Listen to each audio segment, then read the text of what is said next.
Let me check with Mike.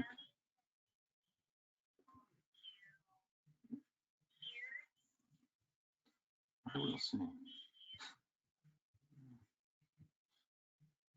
Because I'm trying to look the chat box.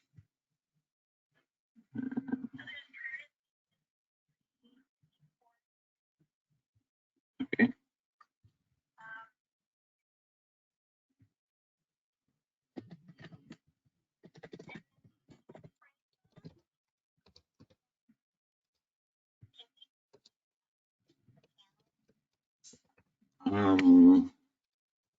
I can't hear you, Gabriel. Oh, I just hear Michael. Okay, I hear you now. Okay, okay. Okay, looks like everything is working, Marianne. Perfect.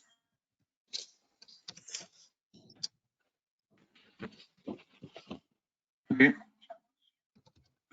Okay. Perfect. Thank you.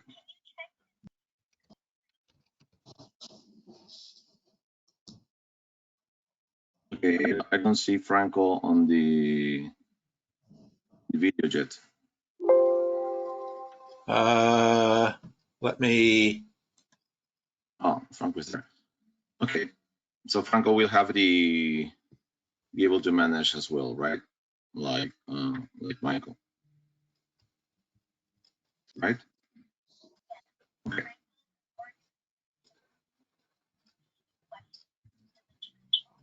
Okay.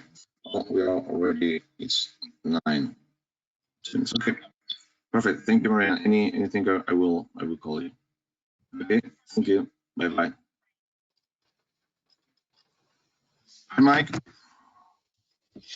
Well, Hi, Gabrielle. You there? So, well, let me see. We have already 63 attendants, so let's start right now.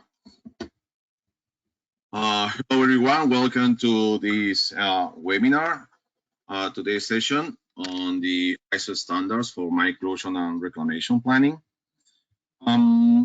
We have people from different places, and I'm so glad that all of you can join us today. Mike is going to present all the updates related to the mine closure standard development process. This is the first webinar that we start as part of the Environmental Management and Adaptation Working Group for the Environmental and Social Responsibility Society from the Canadian Institute of Mining. My name is Gabriel Castillo. I am one of the executive directors of the Environmental and Social Responsibility Society. I'm leading this working group. Basically, the working group looks to disseminate, to share all the information related to environmental management and adaptation, like a framework for different topics like climate change, genomic, mine closure, land restoration, to support in general the industry, the mining industry. So for those that are interested to join the working group, I will send later my email, so you can send me a message. I'm glad to introduce now Mike. So Mike is a civil engineer with almost 30 years of experience on management, design, and execution of mine site remediation projects in Canada. Mike right now joined Parsons as director of mine closure and reclamation, and he's responsible for the development of overseeing the mine closure program as Parsons. Previously, well, he has big experience with the Canadian federal government as director of the project technical office for mine closure, and he conducts various remediation projects. Now, in addition of that, he's also serving as the International Standards Organization project manager for the development of the ISO on mine closure and reclamation. So now I pass to you, Mike, so you can please present us the update. So that will be around 20-25 minutes of the presentation. And at the end, Franco is going to lead the Q&A session. So if you have any question, please go to the chat site that is on your right, and you can write your questions there. And then at the end, Franco is going to read that for all of you, and Mike is going to be able to answer it. Again, thank you, Mike, for this time for your presentation, and thank you everybody for attending the webinar. I pass to you. Thanks, Gabriel. The only correction I'll make is that I'll try and answer it. Anyhow, thanks, Gabriel, for the introduction, and to Franco, as well as thanks to the CIM, Environmental Social Responsibility Society, for having me speak today. I hope everybody can see my screen. Franco, can you nod if everybody can see my screen? Yeah, good, thank you. Yeah, that's okay. Good, all right, thanks. Yeah, a number of years ago, before I started all this, this was in 2017, I was asked to participate. I would have never imagined my name to be on the same slide as the word standard. And if given the opportunity, probably would look or frown on that kind of opportunity to be involved in a standard. But nevertheless, here I am, not just my name on the slide, but as the project manager for this effort. Having said that, I've truly enjoyed the experience working on this project. It's allowed me to have a close look at all sides of mine closure and reclamation issue, and to work with some really great experts on various aspects of closure. Then again, of course, I'll be glad to finish this because I really do have a day job, but more on timing and schedule later. So a bit of a segue into acknowledgements. I'd like to have a big thanks to CIM for taking a leadership position in Canada, and also for the standard as a whole. Its funding has allowed CSA to support the project, and the Canadian Mirror Committee as well, as the secretary for the standard, as being the secretary for the standard development. The ESRS, easier to say, has been well represented by Isabella Beck on the working group, with both her writing skill and technical support has been invaluable. I'd also like to thank CSA for managing, sorry about that, for managing both the Mirror Committee and the International Working Group. Yeah.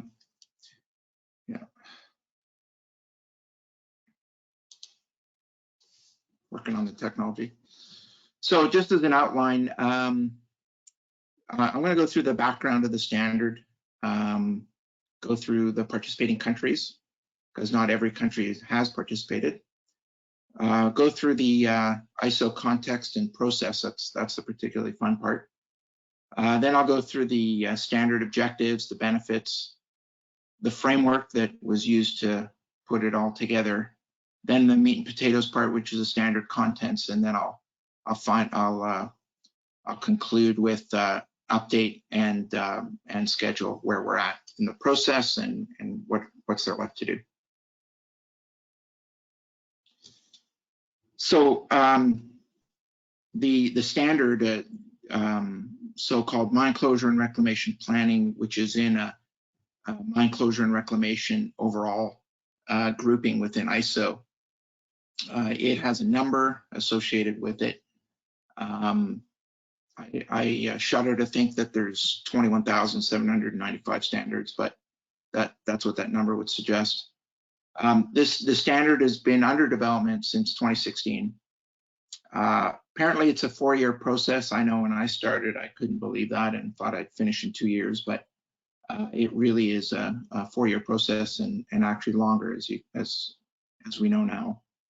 And I think the more complex it stands to reason, the more complex the standard, that the longer it'll take because of consensus and stuff I'll talk about in a bit. So there's 2 parts to the standard. There's the first part, the key requirements, 19 pages.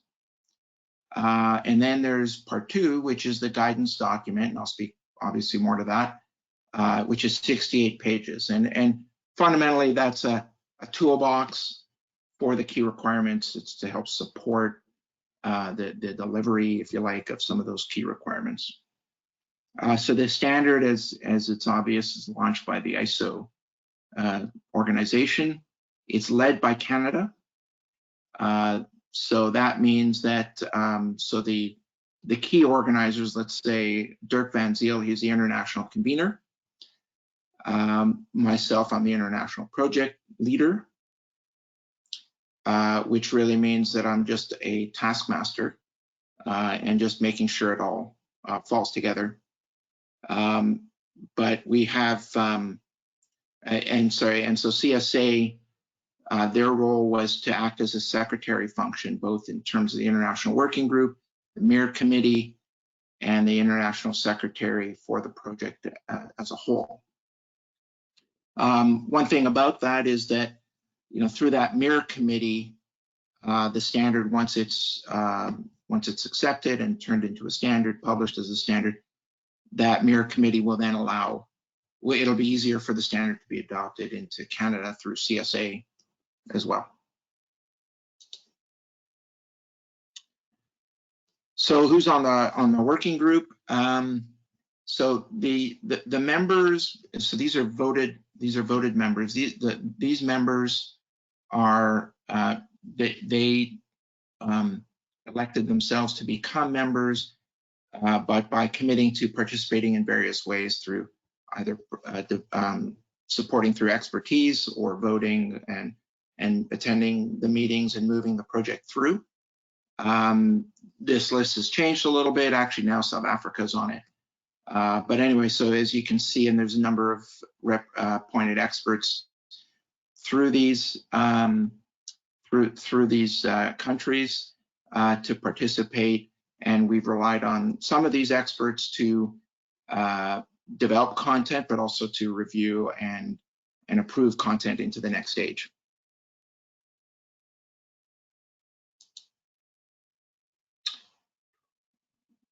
Okay, so this is, I apologize for this. But I think it's just important to know how ISO works at some level. It's kind of clunky process, but it's ultimately designed to get the most consensus, the most buy-in as possible, and it does it through this process. So basically, there's a new proposal, and that's developed by a proposed working group member, in this case Canada, and then it's approved by the ISO parent committee, which is a committee based on mining at large through ISO, and then it develops this mine closure and reclamation component to it. Then it moves over to this working draft involving international experts who come in. You need a minimum of 5 from the group. It's just, these are ISO rules. Then you move on to committee stage, which is another review process. And you have all the comments, and then it moves on to the inquiry stage, which is the draft international standard. So it has a lot of comments at that point as well. And in fact, those comments, so the comments move from just a working group to all the way to the wider international group as all part of ISO. So potentially up to 121 countries, and to vote on it, and then to the approval stage, which is sort of a yes/no thing, and it's designed to be, and then finally to publication, and it's designed to be to expand or a widening approval process as it moves forward, and is meant to bring in as much buy-in, let's call it, as possible, while the hard work is done through the various stages, but particularly early on. So if you thought that was more than what you wanted to know about ISO, I've got one more slide for you. which really depicts the stage gates, and the stage gates are important because each of those processes I just described has a go forward or do not go forward concept. There is a timeline as well for the whole process to evolve such that it can't just sit without anything happening. A bit of a spoiler alert, that red curve, that's where we're at. And what you'll see, like from the very bottom, that at the new proposal stage, there's, it goes from the working group to consensus, and then it moves into the, as I described, you need 2/3 majority to move forward with less than a quarter of total negative votes. Just those are the rules that ISO has set. And so where we're at now, and I'll describe it a little bit better, but we're at that at the end of the DIS stage, which means that at the development of the draft international standard, that we've developed all the content, we've have final comments to reconcile, and then it moves on to this final draft standard, and then publication after that.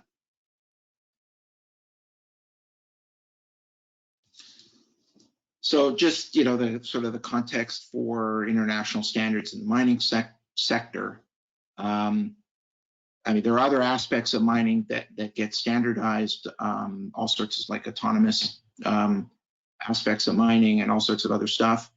There is a special section, subcommittee, that's just on mine closure and reclamation. It's got 3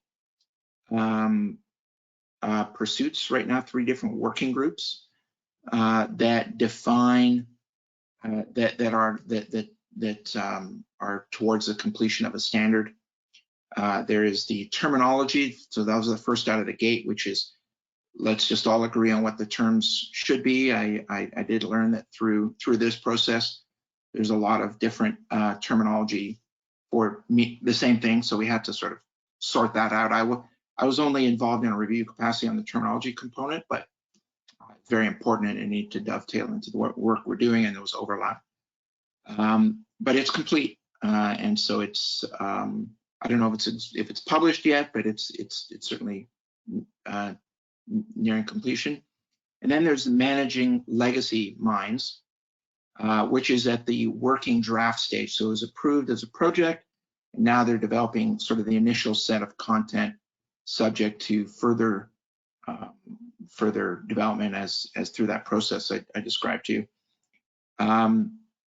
So the main objective of the whole of this group in the mining sector under mine closure and reclamation is best practices that help improve the environmental, socioeconomic, and the sustainability of mining, and for the purposes of demonstrating industry demonstration of conformance, and as a reference document, and more to that in a bit. So this is just some of the folks that lead the mine closure and reclamation group, the subcommittee 7.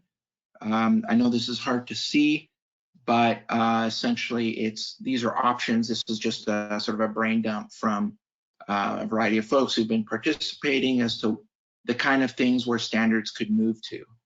And I have it by some authority that the social aspects of mine closure and reclamation will be maybe next out of the gate, and towards full development of just that piece. The standard, the planning document that I'm here describing here today has a lot on social aspects, but by no means is the whole story. But it certainly fits within the context of mine closure planning, and I'll speak to that a bit as we get into the content.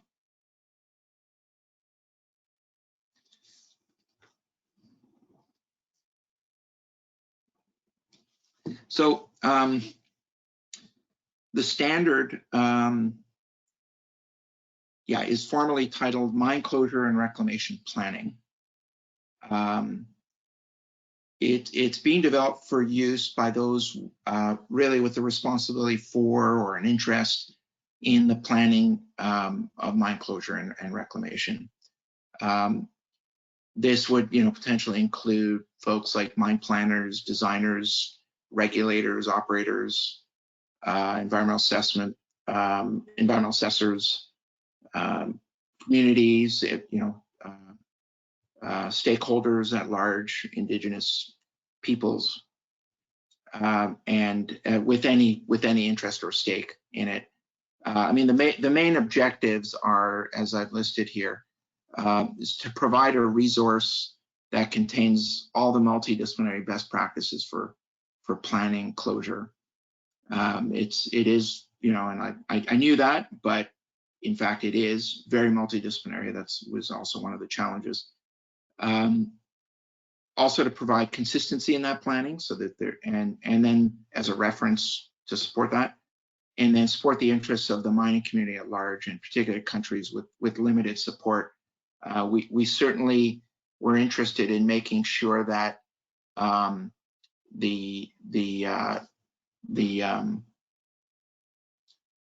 this would include all the countries, not just developing countries that have mining, or not just first world countries that are developing a lot of the mines, but also to support some of the regulators and stakeholders in some of the developing countries. And one point to make as well in terms of scope is that it applies to new and operating mines and not abandoned mines. Obviously, if you have an abandoned mine, to some degree the planning didn't go well, let's say. So this is all about the planning that occurs from the earliest stages through the final stages. So in terms of some of the benefits of the standard, the planning closure throughout the whole life cycle of a mine is like planning anything. If done right, will be a benefit in this case to the environment and to funders and to the pocketbook operators, etc., and to governments at large.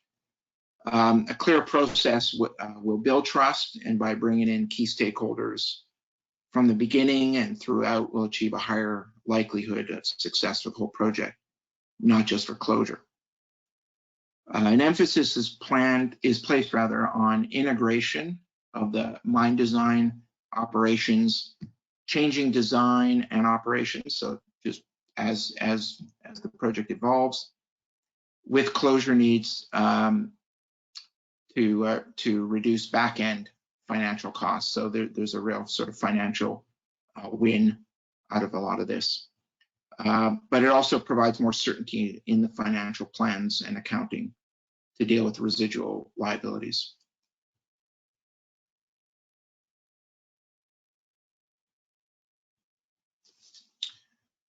So what's the difference in the part 1 and part 2? I mentioned that it's divided into key requirements and into guidance, the standard as a whole. The key requirements at 19 pages, it's composed of the word shall. So it's got those, and it allows it to be sort of auditable or trackable for conformity. It's obviously not as detailed as the guidance, and has it's more of a high level. It includes the principles, but it also includes sort of key elements for the planning, which I'll go through in a bit. And then the guidance itself is more of the toolbox, which I mentioned. It has more the should do these, can do that, may do that. And it's really deals more with considerations when planning. It's not, there's no, it's not numerical. It's not meant to be, constraining in terms of design. It doesn't say safety factor shall be, 2.0. It does not say stuff like that. It will say consider a safety factor, etc. And there's obviously a lot of detail in there. So, you know, and as I said, it doesn't provide testing methods or detailed engineering, and it doesn't replace existing jurisdictional requirements. So, where there's support, where this document can support the mine closure efforts, jurisdictions may adopt some of this or adopt elements of it, but it's there as a tool. So now I'll talk about the framework. So this was sort of used to shape the whole process and kind of was one of the key building blocks to move the whole project forward. I'd love to say that we started with this, but really we evolved to a lot of this too. And you know, one of the challenges as a whole was just what is mine closure and reclamation planning, like what's all involved in that. So took a fair bit of scoping and iteration, but this is where we landed as a whole, and you know, through the working group and countries, etc. The framework recognizes that there's, you know, so it starts with responsibilities and integration, design, implementation, evaluation, and knowledge. It works with that plan, do, check, act concept, but it adds a few things to it, which is responsibility, integration, and knowledge.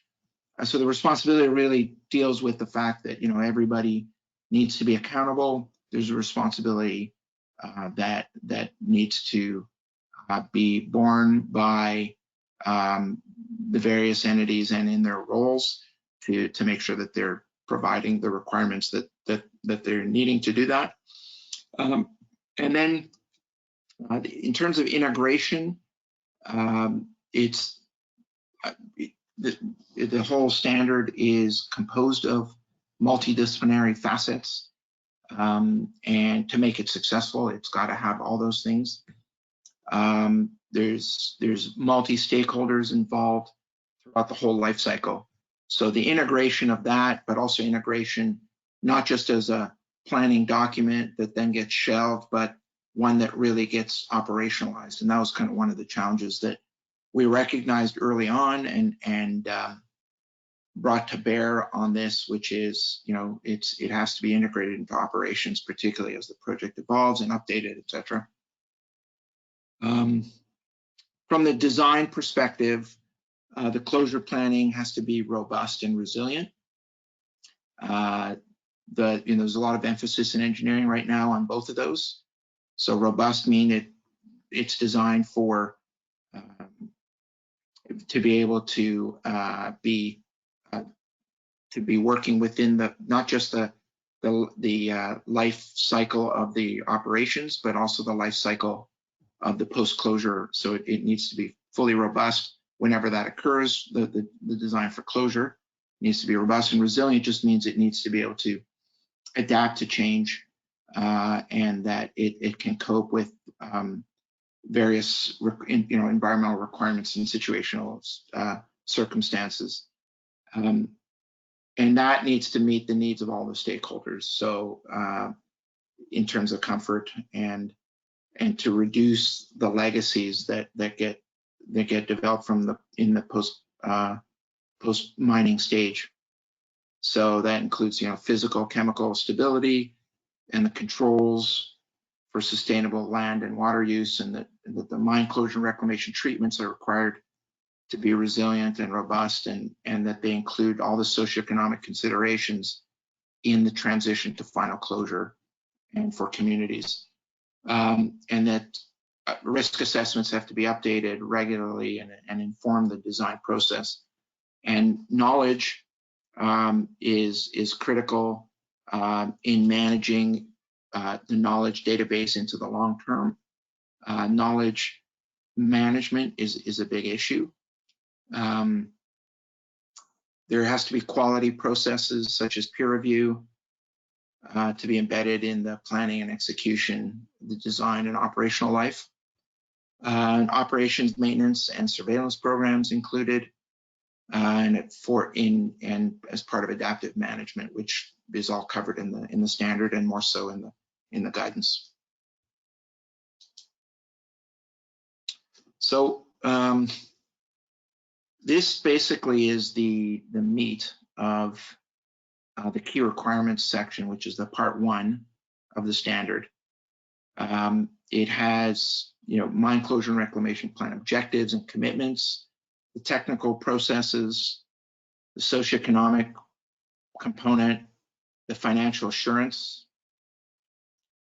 the unplanned closure aspects, post-closure management plan, and then the mine closure and reclamation plan documentation, part of the knowledge management. So the mine closure and reclamation planning process are aimed at developing cost-effective closure and reclamation plans and designs that can be implemented, which would meet regulatory requirements and are accepted by local stakeholders and Indigenous peoples. The outcome of the closure planning is a documented mine closure plan to provide a record and to show continuity of implementation throughout the life cycle. It is to be endorsed by company senior management and found to be acceptable to stakeholders. Conditions and circumstances change so that these plans are needing to be updated, as I mentioned. With respect to socioeconomic impacts, companies undertaking closure and reclamation planning would develop strategies to mitigate those socioeconomic impacts and develop transition plans into post-mining economic transition. When establishing the financial plan, the company is to provide anticipated closure and reclamation costs to be incurred during operations, active closure, adaptive management, and long-term closure phases. So for the closure components of those. And then a post-closure, and I mentioned this, post-closure management plan would include OMS, operations, maintenance, surveillance, and adaptive management plans as required based on risk assessment, updated risk assessments. But there's some technical content there, fairly high level at the key requirement stage.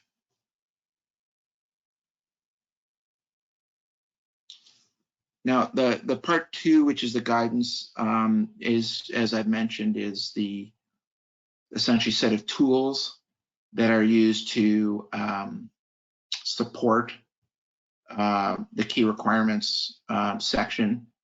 There's a lot more detail around it. It's meant to, define a little bit better what is meant, but also how to achieve some of those targets. Again, one of the motivators for it was to kind of put all these things into one spot. Obviously, at 68 pages, it's not a complete dissertation on everything, but is really meant to be a set of it's guidance and on considerations when developing these things. So in the first section, closure and reclamation of the mine site, that's components. You'll recognize all those as sort of mine site components. The introduction. So each one of those components has a consistent set of subheadings underneath those, including the background of what the issues are behind that's commonly with those with the component, the objectives of what's trying to be achieved in the long term, status assessment in terms of where it's at in the planning cycle, risk assessments, commonly using failure modes analysis and consequences are continually updated. Alternatives analysis in terms of what are the options, and then the plan going forward. What are the key elements of that plan? To the types of considerations when developing that plan. In the second section, land reclamation, water management. A lot of those are elements which are site-wide.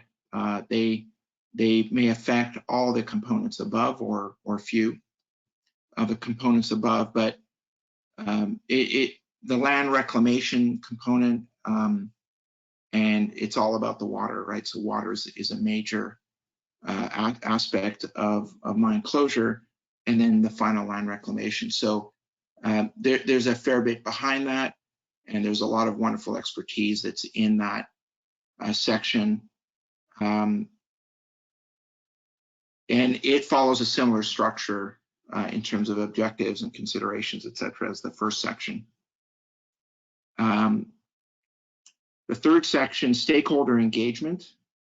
It's about critical areas for stakeholder engagement, involves developing an engagement plan that defines all those all the requirements that are needed for full, life cycle planning, all the objectives, alternatives, etc. So it really is a whole section on its own, and was gone through by quite a few folks, and we hope represents, we trust that it does represent the collective thinking within the context of mine closure reclamation planning.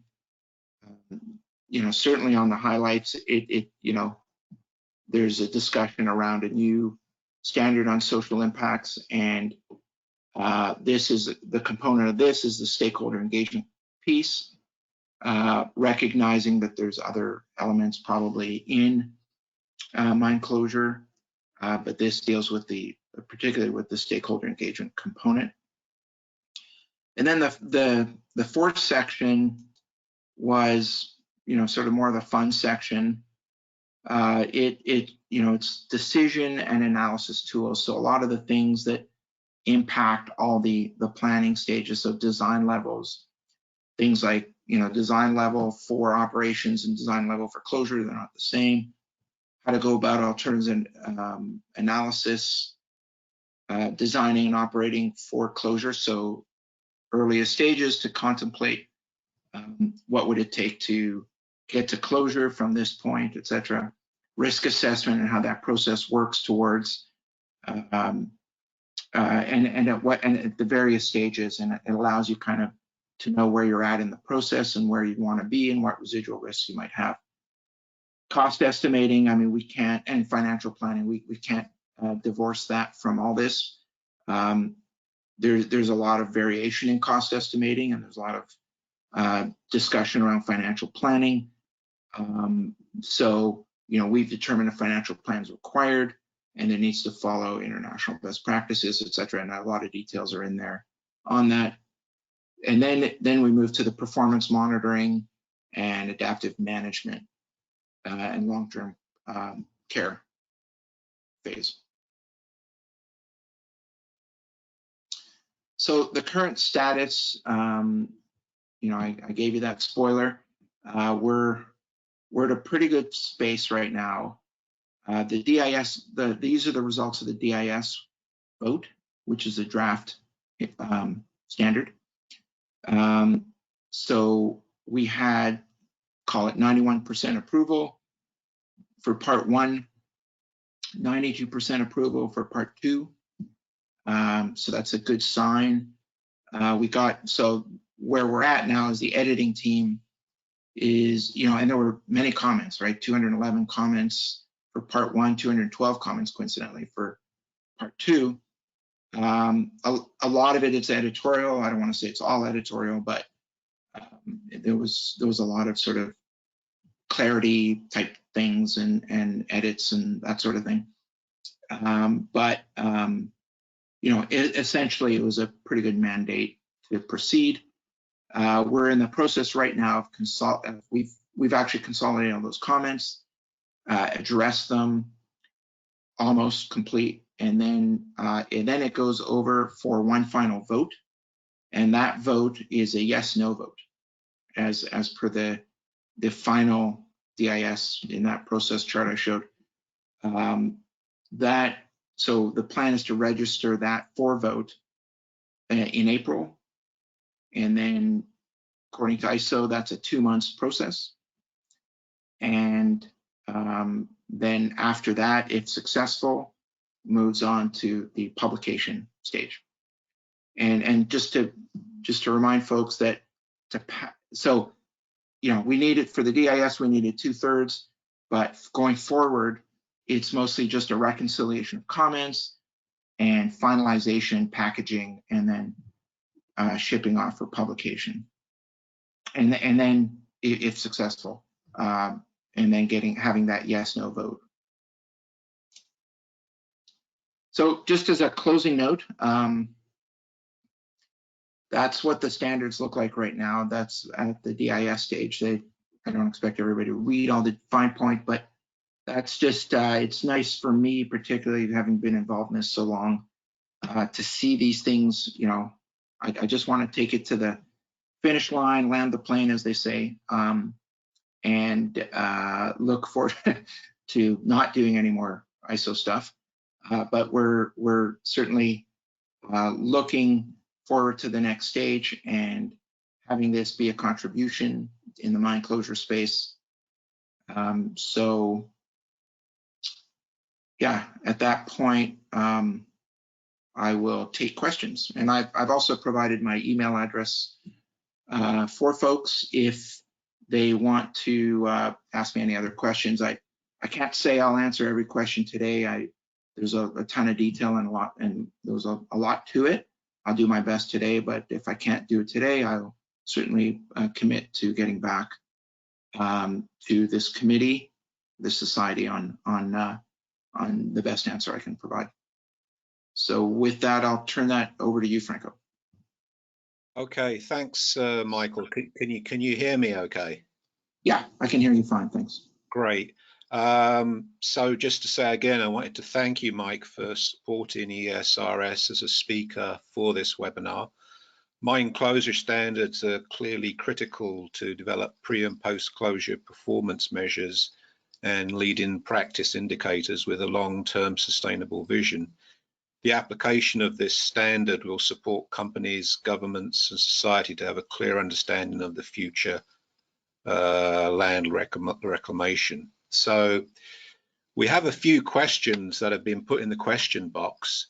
You'll have to bear with me. My question box is kind of scrunched up and a bit difficult to view, but I'll try and go through them as best I can.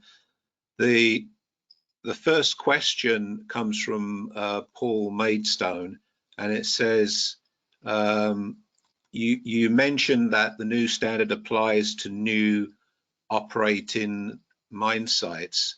Does it apply to closed and in parentheses managed sites? I think elements of it would apply. It's not discriminate. So it's not an abandoned site. If it's not abandoned, then it applies. At that stage, it applies in a more limited capacity. But what particularly at the the tail end and some of those things. But the concept that's really pushed forward are things like planning for closure, both up front at various points through the operations and then into closure. But there are elements that I believe would be useful even in the managed those sites that could be there's some tools there for that. Okay, thanks, Mike. Next question comes from Jen McConnor. I think this is same as the previous question, but you can confirm with me, Mike. What about closed mines, which is not the same as abandoned? So this sounds similar to the previous question. Yeah. Basically, so it's a mine in the closed status, and again the same answer applies. Right. I think what discriminates abandoned mines here is that, and the standard that's following forward called managing legacy sites is mostly dealing with sites that inherited by various governments, managing inventory and priorities and stuff. So it's more from that perspective.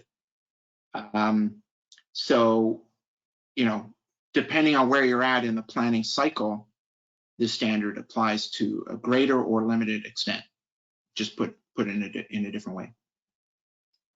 Okay, thanks, Mike. The next question comes from Carmen Stevens, and it says, has the ICMM integrated mine closure guidance been considered as part of this work? Yeah, great question. Short answer is yes. We had some of the folks that wrote the ICMM integrated mine closure standard review this standard, or not the ICMM guideline rather, review this standard, both the part 1 and 2. And if you look closely, you'll see, once you see the whole thing, they're not that far apart. There's a lot of similarity, and what I wanted to make sure, particularly when asking those guys to review this, was that we're not saying completely different things, and that that for the most part there's a lot of similar thinking and philosophy going into it, as well as some of the detail as well. So, and going through that process, we nailed on it. We did find a few things. We'll work through those, and so I think the readers of both will find that they're compatible. Okay, thanks. The next question comes from Luke Mahoney, and bear with me a second here. I have purchased the draft version of both parts of the standard. If there are any changes between the draft and final publication, will I be required to buy the standards again, or will ISO supply an addendum? Well, I'm very surprised that anybody has the draft standard, to be honest, because it's not complete. There's a lot of edits still to occur between the DIS standard and the final standard. 425 comments to be specific. So I'm surprised that that's out there. But I will say I do not represent ISO at all.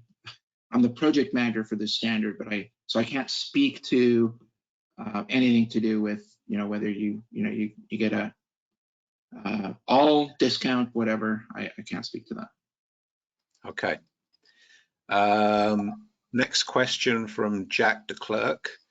Is there guidance for progressive reclamation? Yeah, progressive reclamation is part of it. Very critical part to managing liability of sites moving, as they move through their operations stage to reduce final liability. Always, there's a whole section on that, and it's obviously greatly encouraged, and it's one of those areas that's considered a win-win for everybody. Okay, thanks, Mike. Next question is from David Corriveau. Given that the standard does not replace existing jurisdictional requirements, might one foresee at least one application of the standard as a comparative benchmark, in parentheses, to what good might look like? Not totally sure I understand the question. If it's saying that the standard might not be recognized by a jurisdiction, can it still be used as a reference? And if that's the question, I think the answer is absolutely. It's meant to be a current set of best practices and understanding of what the full practice of mine closure is. Again, limited to some degree in details, and it's not meant to be a design document, but it is meant to be, a full list of the types of things you'd want to consider. I would think that it would be useful in that circumstance. Okay. Next question from John Clark. Did the First Nations Major Projects Coalition, FNMPC, Canada, provide input? Not that I'm aware of. No. Okay. All right. The next question is from Edmondo Del Pino. Bear with me for a second here. What is Europe?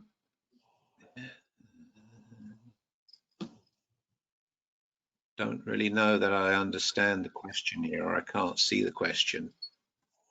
Okay. Let's go skip that one and go on to a question from Jane Shaw. If we are compliant with the, this sounds similar to a previous question, but if we are compliant with ICMM closure guidance, are there additional actions, considerations required to be compliant with the ISO standard? Yeah, I can't answer that 100%. I mean, we didn't do a line for line comparison. As I said, the standard was reviewed by the writers of the ICMM standard. For at least compatibility, I think that the standard, you know, both the ICMM and the standard are pretty high level, and I think that the ICMM, like if you look at the actual chapters, they're fairly close, which was interesting. That was quite a coincidence, but and good to know, refreshing. So I think you'd have to do a line for line. I don't think if you're following ICMM, I don't think you're a huge departure from, this would be an educated guess at this point, huge departure to have that conformity with ISO. So it's kind of a long way to get to that answer. Thanks, Mike. Next question is from Catherine Benkovich, and I think this is really more a question for us. Will a recording of this webinar be made available afterwards for later viewing?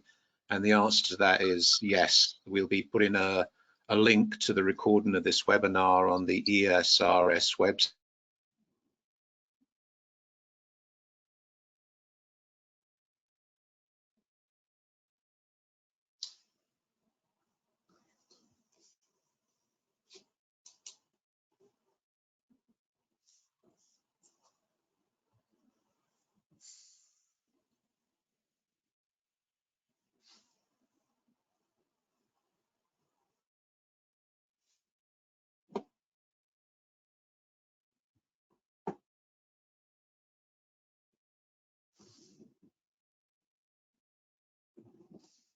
Hello, can you hear me? Yeah, now I can hear you, Franco. Oh, okay. I don't know if that was me or who or what. I don't know. Let me ask that question again from CD Anglin. What does, in quotes, acceptable to stakeholders mean? Who or what organization entity has the authority to make this determination in the standard?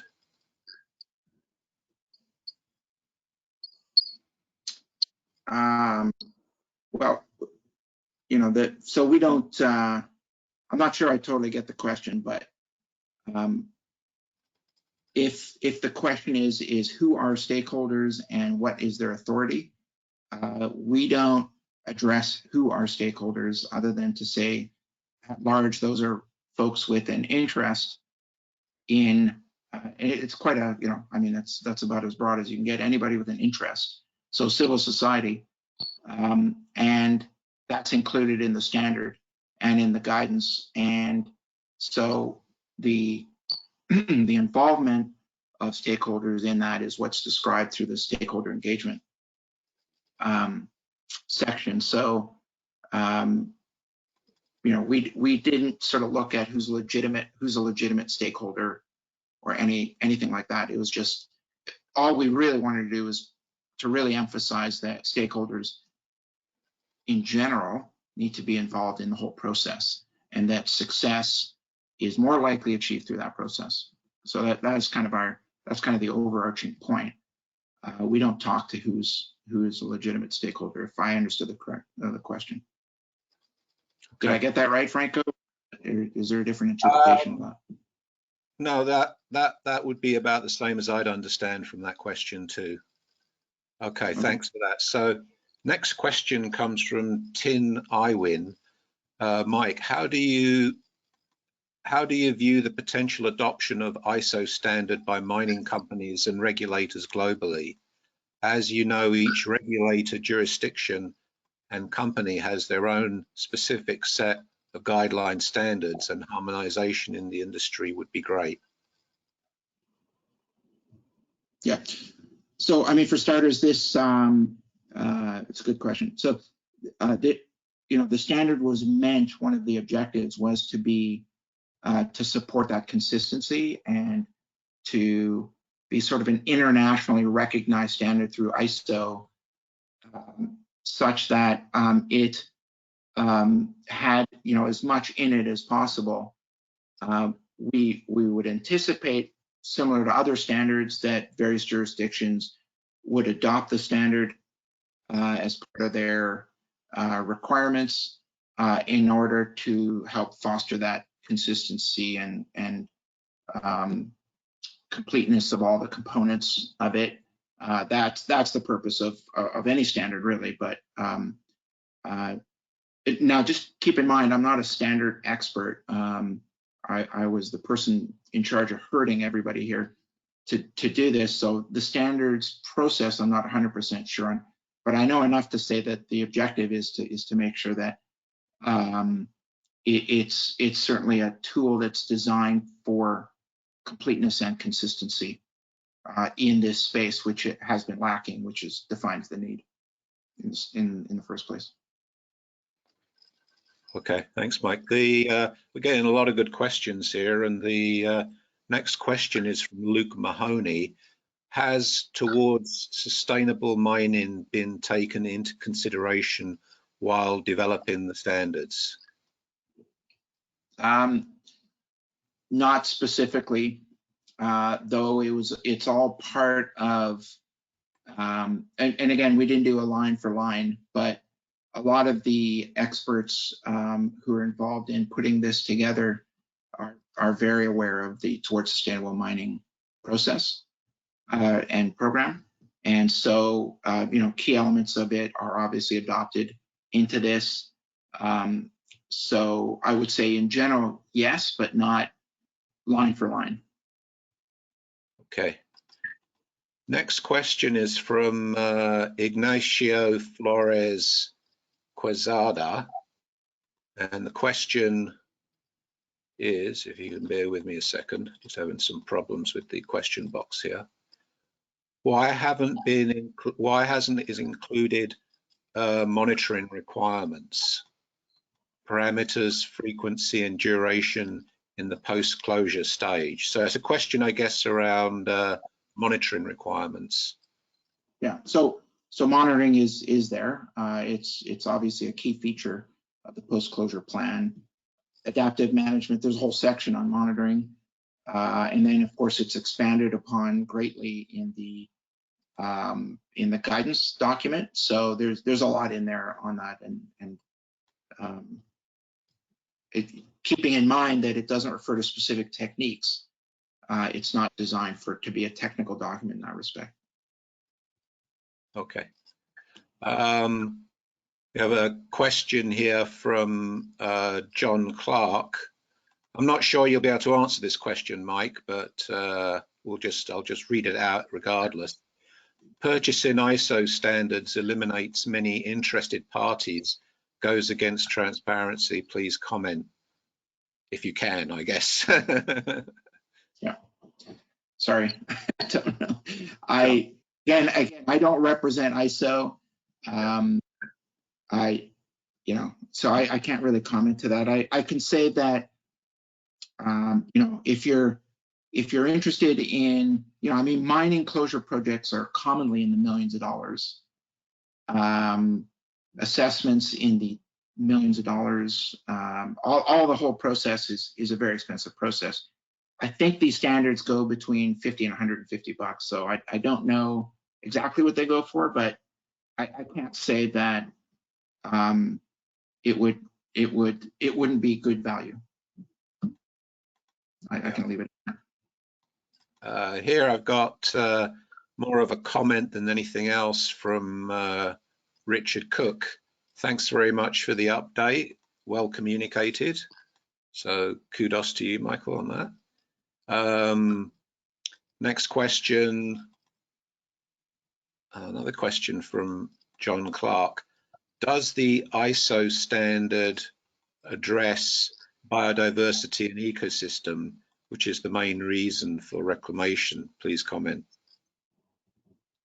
Yeah, absolutely. And that it's greatly discussed in the guidance document. There's many sections just on surface preparation, but also land reclamation, and obviously including biodiversity is critical to that. And there's a lot on that. We had real experts on that, put those sections together, and it's been reviewed by many other experts. So it really is covering a lot. Okay. Next question is from Malcolm Shang. Bear with me a second here. Does the standard consider the mine closure planning requirements of the Initiative for Responsible Mining Assurance, IRMA? I can't answer that question. I don't know the answer to that exactly. My feeling is it's indirect, but not direct. But I'm be happy to look into that a little bit further. But not from my knowledge so I do not know that it has been at this point. I'd have to confirm whether it was. Okay. Let's have a look here. Couple of comments that have thanked you for providing a very clear presentation. So I'll just pass those on, Michael.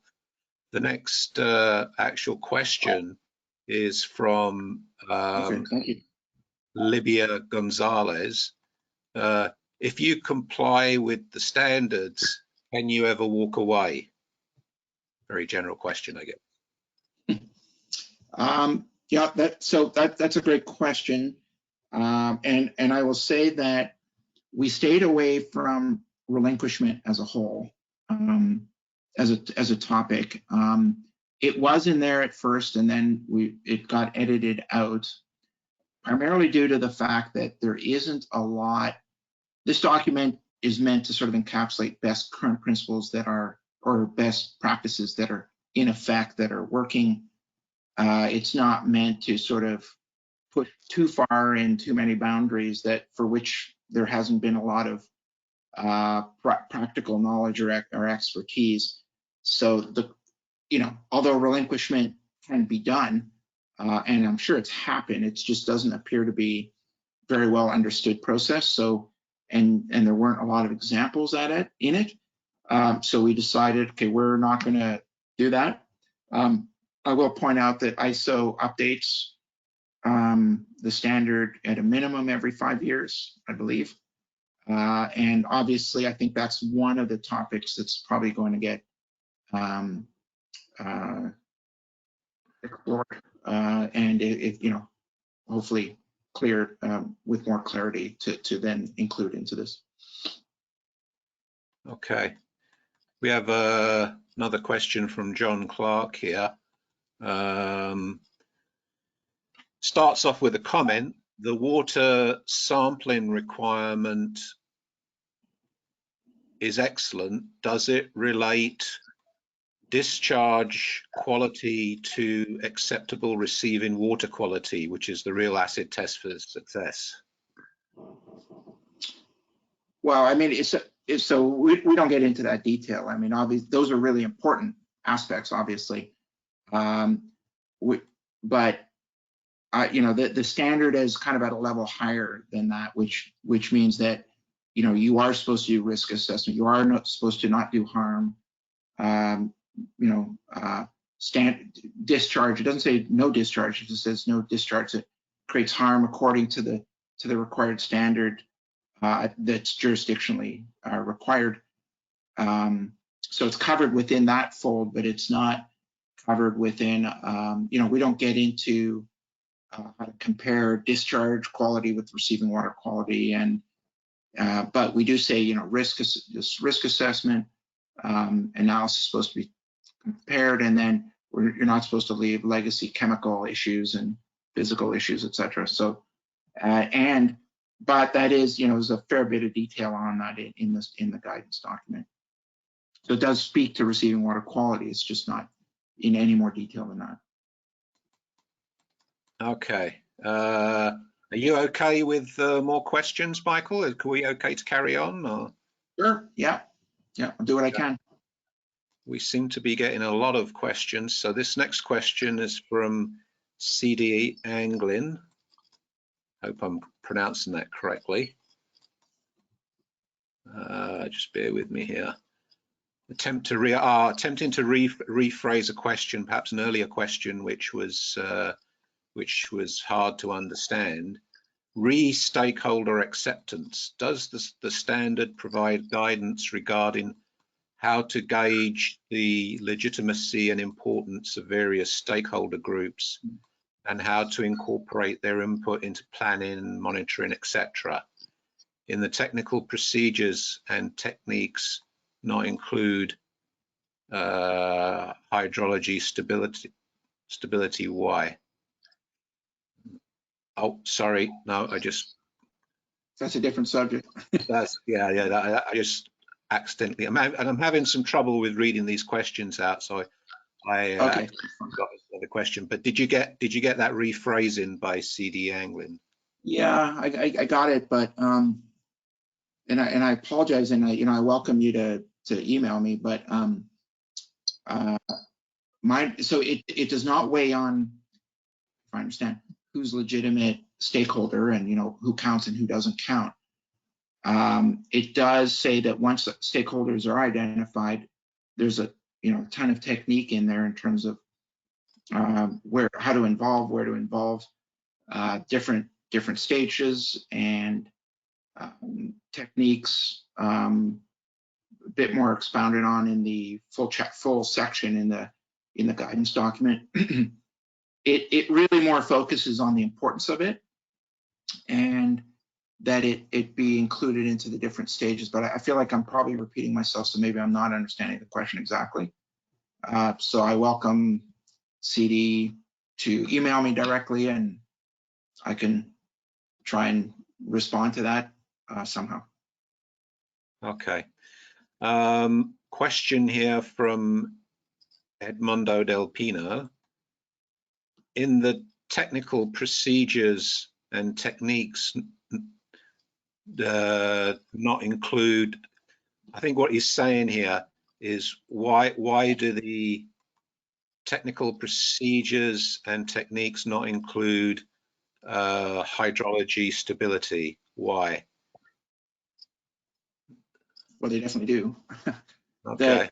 There's a big section. In fact, one of the main editors is a leading hydrologist, and so we have, that's definitely, I mean, how water flows throughout the site is one of the main principles of closure. So that's a big issue, and we don't, that's fully covered within the context of the document. Okay. And CD says, thanks, Michael, I will email you. Okay. The next question is from Mitchell Bartow. Bear with me a second here. Commonly, closure objectives are poorly defined without clear timeframes or performance targets that are linked to return in land use. Does the standard provide guidance on the development of those closure objectives with those aspects in mind?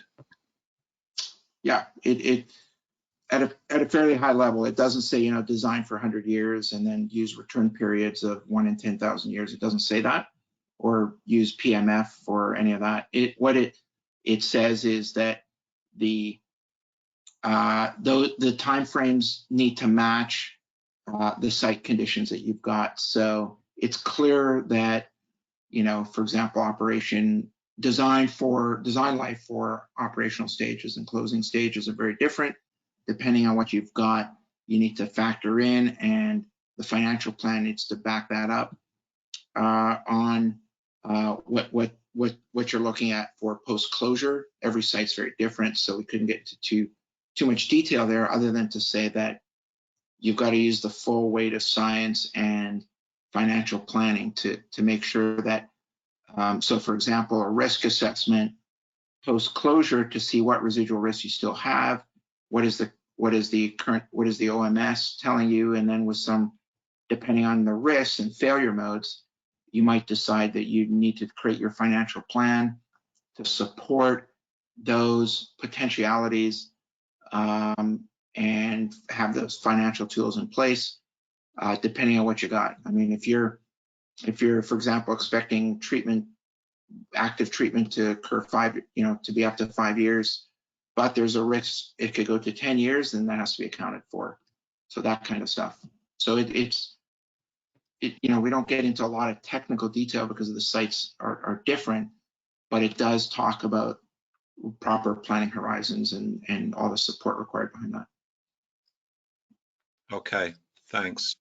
And that seems to be the end of the questions from the audience. That's really great. We got a lot of very good questions, and thanks again, Michael, for making the time and effort to present and also answer those. And as Michael has mentioned, he's left his email address at the bottom of the screen. If, like me, you tend to think of a question after the presentation's over and done with, he'd be happy to help. And also under the chat function, just to remind you, Gabrielle Castillo-Devoto, who's the chair of our working group on environmental, has left his email address. And so you can contact him at his email address if you have an interest in this particular working group. But with that, Gabrielle, is there anything else you want to say, or? No, it's okay.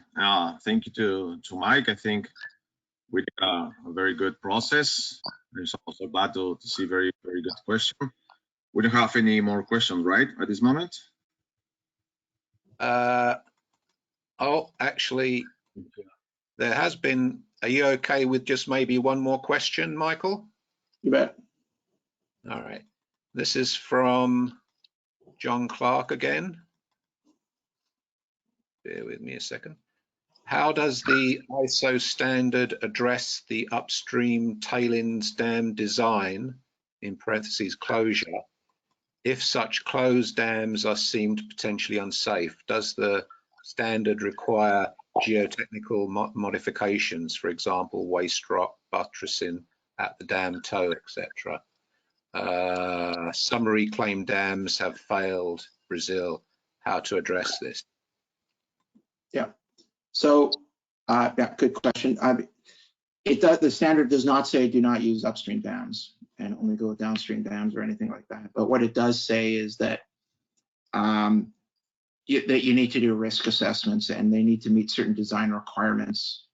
And as I said, the risk assessments have to do failure modes, to look through failure modes. So, and safety factors. And so there's a full section on tailings dams in the guidance document that lists through those types of considerations that would allow you to kind of evaluate what you've got versus where you want to be.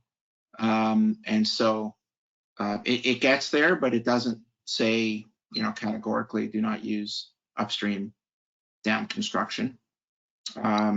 So, and I recognize it's a controversial subject and very expensive one. But there's numerous ways to address those types of risks anyway. And so anyway, I hope that provides a bit better of an answer. Suffice to say that it's covered well in the guidance document. Okay, thanks, Michael. And it doesn't look like we have any more questions coming through, so I think we can probably just wrap up. I just Thanks sent, again. sorry, Franco, I just sent the link for the entire audience of the website for the Environmental Responsibility Society. This session will be uploading in the next days there. So if any of you wants to check again this great presentation from Mike, you're totally welcome. And as Frank said before, for those that are interested to join or the Environmental and Social Responsibility Society or the specific working group, please send us an email and we are going to reach to you soon. That's it, and I think we are very good now with the time. And Mike, thanks again for your time, for this great presentation, for make this happen. And God, thank you as well for your support as part of the team. And let's talk soon. With this, we end the presentation. Thank you. Thank you. Bye. Bye-bye.